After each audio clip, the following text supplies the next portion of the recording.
What was it like the first time you tried meth? What made you want to try it?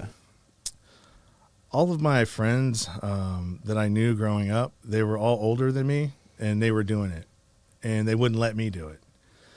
And so every time we would go and hang out, they would disappear into a room, lock the door, and they'd be either smoking it or doing lines, and they would never let me in because I was the youngest.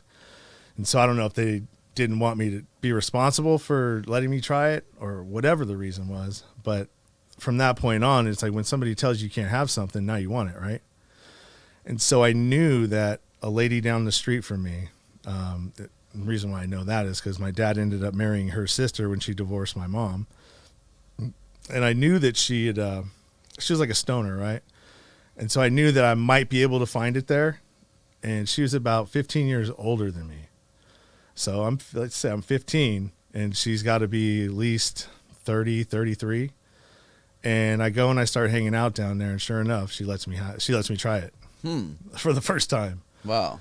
And what it was like was, it was like nothing that I'd ever done before, right? What I didn't realize about it is that, in looking back on it after I got out of prison and all the other things that I did, is that I was undiagnosed ADHD. And so it really allowed me, when I would get high, it would allow me to super focus on things, projects, anything that I was trying to do. It was almost like when Bradley Cooper in Limitless would take that pill. You remember that? Yeah. It was almost like that, except without all the all that. But it really focused me. And so, But at 15, what were you focusing on at 15? Just doing anything that I could to get out of doing what I was supposed to be doing, like going to school, doing other stuff. I don't know. It just growing weed, just every little project that I had when I was a kid. It just I was super focused on. Yeah. And it wasn't as prevalent as when I got older, because the things that I got focused on, started escalating. Okay.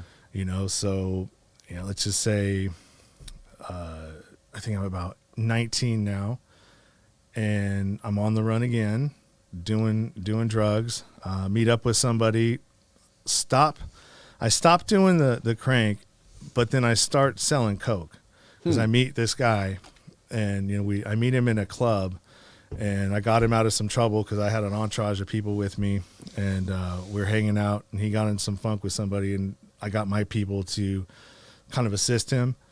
And from that point on, me and this dude became like best friends. Like, you ever have one, I guess you would call it like a bromance. Yeah. Like one of those guys that you just click with, and like when you meet them, you guys are just inseparable. You're on the phone all the time. You're talking all the time. You're just hanging out. Just doing for whatever. sure. So that was what it was like with this dude. And he was a coke dealer. He sold GHB, sold ecstasy, sold all that stuff. So, that's what I started doing. Okay. So I started selling drugs for this dude. And that's kind of where I got my start into, selling more quantities and doing bigger things.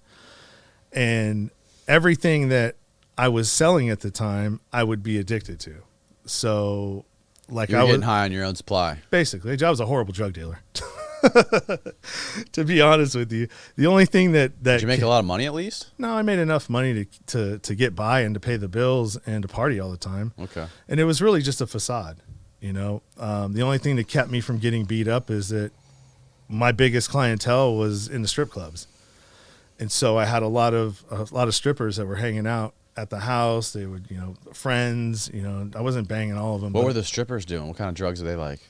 They like coke, they like GHB, and they liked ecstasy. Okay. Yeah. So, and that's why I wouldn't get beat up, because if I owed a drug dealer money or one of my friends money or him money, he was like, well, all right, because they'd all come out and hang out, because the girls would be around and they didn't want to blow that, right? Right. So I had a little bit of an edge there. But, yeah, I wasn't a very good drug dealer. I was a good drug doer. Yeah. So, yeah. Just the whole story just continues and continues and continues and continues. If we want to fast forward a little bit to when I had my first daughter, I get a stripper pregnant, which is my first daughter's mother. At how old? How old were you when that happened? I was probably about 22. Okay. So I think it was about, she was born in 2000. I'm 47. So, yeah, I'm going to say it's probably like mid 20s. Okay. And so I get in some funk with somebody, and it was going to be one of these things where the next time we see each other, one of us wasn't going to walk away, and it probably was going to be me. Because up to this point, like, I'm a bigger dude, but nobody ever has really challenged me. And so I usually get away with kind of, flashing a little bit, and people wouldn't mess with me. This dude was completely different. And it was like, all right, well, I know that if I don't leave town, I'm probably going to die. Just because of this dude's really crazy. And He's crazy enough to murder you? Yeah. And so I didn't want to stick around. Did you know he'd murdered people before? Well, I knew that he was crazy enough and tried. Okay. And we had got into it, and he had came up to me driving. And why did you guys initially get into it? We were doing, he was another meth addict, right? Yeah. And we were working on a job together, and it was a really weird story, but we got into it. We were working on a job together as painters, right? I'd got him a job at the painting company that I was working at. Love painters. Yeah, right? Yeah, they're always smoking crack, doing they're all about the uppers. Yeah, they're all about something. Mm-hmm. Every one of them that I've ever met has either been on some sort of drug, an alcoholic, or something. Oh, yeah. And so this dude was like really bottom of the barrel, and he had almost killed somebody before, and we got into it on the job site, and when he was driving away, he had said something to me, and I hit him as he was going through the car, as he was going, driving by, and he didn't stop, but I'd left, and he came to my house maybe an hour and a half later, had a gun on him, and was like trying to get into the house, and I was like, oh man. So basically he like scared the shit out of me. And I was like, well, look, you're pregnant. I don't have a job anymore. Let's move to Vegas because there's tons of strip clubs and you can get a job anywhere, which means I don't have to get a job anywhere. I don't have to get a job. You can. Mm-hmm. And so we moved there, and yeah, I mean, just kind of like that was just my pattern. Like I would use people. People weren't, they were assets. They were things that I would see as, what can I get out of you? Mm-hmm. You know what I mean? And when that was like a reaction though. You just wanted to get out of where you were. You didn't really, did you have any kind of plan when you got to Vegas? Did you know what you wanted to do? No. I just wanted to get out of town. To get high? Well, no, I wasn't really getting high when I left there. So, I mean, there's like I said, there's periods of time when I would get high, and then there's periods I would stop. And so usually when things were getting bad, or I was doing stuff like partying too much, not coming home, and doing all this stuff, and